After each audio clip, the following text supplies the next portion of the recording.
All right, howdy everybody, and welcome to the Republic, the Seven-Headed Beast. This is the next installment. This is the Republic of Rome.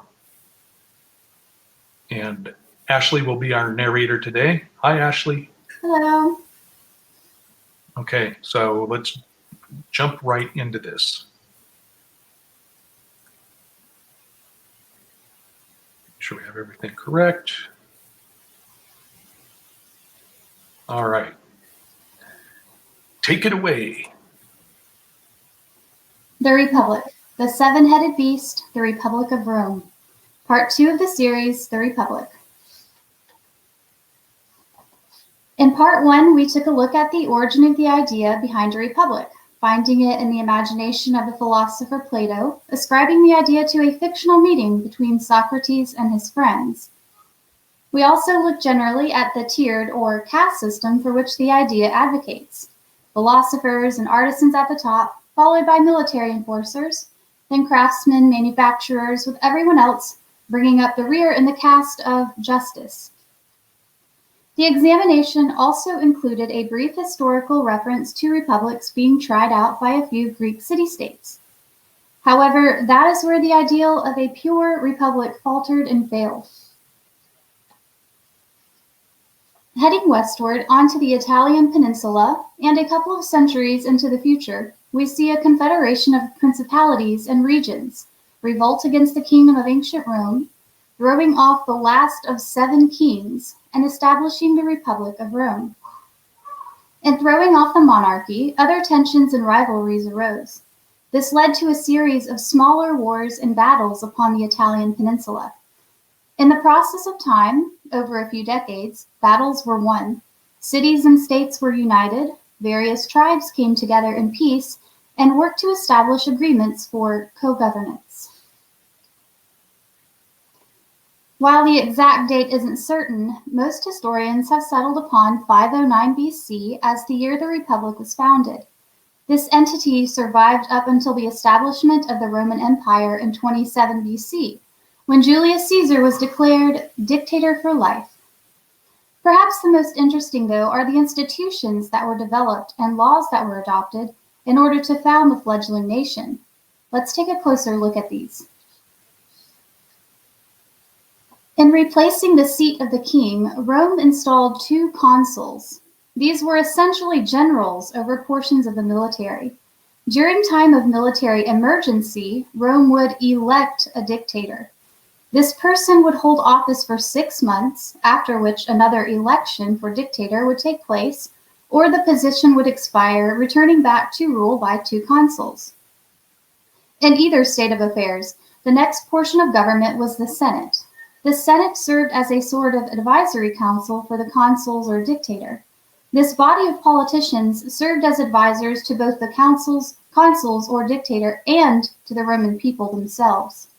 While senators were supposedly no more special than anyone else, as all people were considered sovereign, in reality they held great power and prestige in society. The government also consisted of 2 different assemblies of representatives: the centuriate, those holding military power called imperium, and the tribal assembly, which had no imperium but however wrote the laws for the republic, sat on important trials as court members. The centuriate was responsible for voting on war and peace.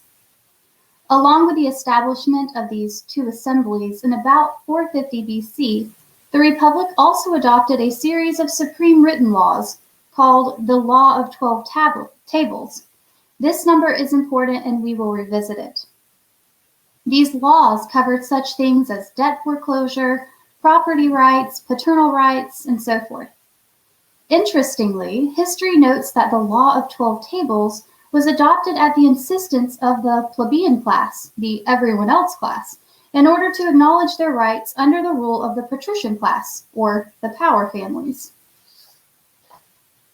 The Law of the 12 Tables was the foundation for all other laws within the Republic of Rome.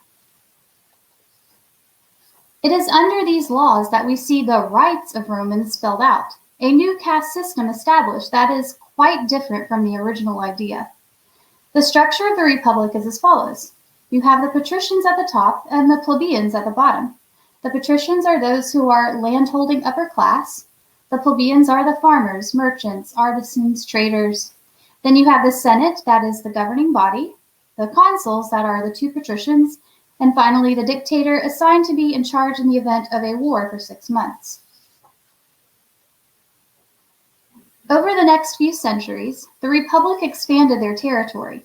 Multiple wars were fought, nations and tribes were defeated, territory was taken, and the nation grew rapidly in size.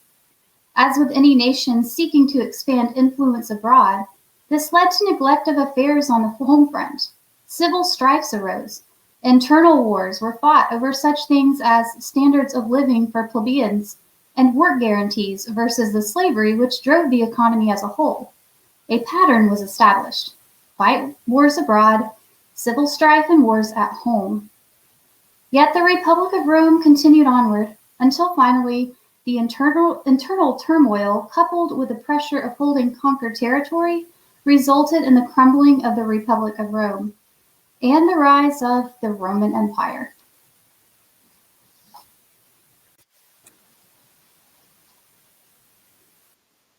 Wow. Thank you No very problem. much, Ashley. Okay, so next up, we're going to look at how the empire was managed, which history repeats, we'll Yeah. put it that way. Especially history repeats when the Bible tells us it's going to. Okay, anything else right now? I think we're good. Okay, everybody, don't forget, after this is over, tune into Landon's channel at the top of the hour for his latest installment, because it's going to be rad. The Spells They Cast Upon Us, I believe is the title of it. All right. Anyways, thank you. Thank you, Ashley. You're welcome. Love you all. We'll talk to you soon.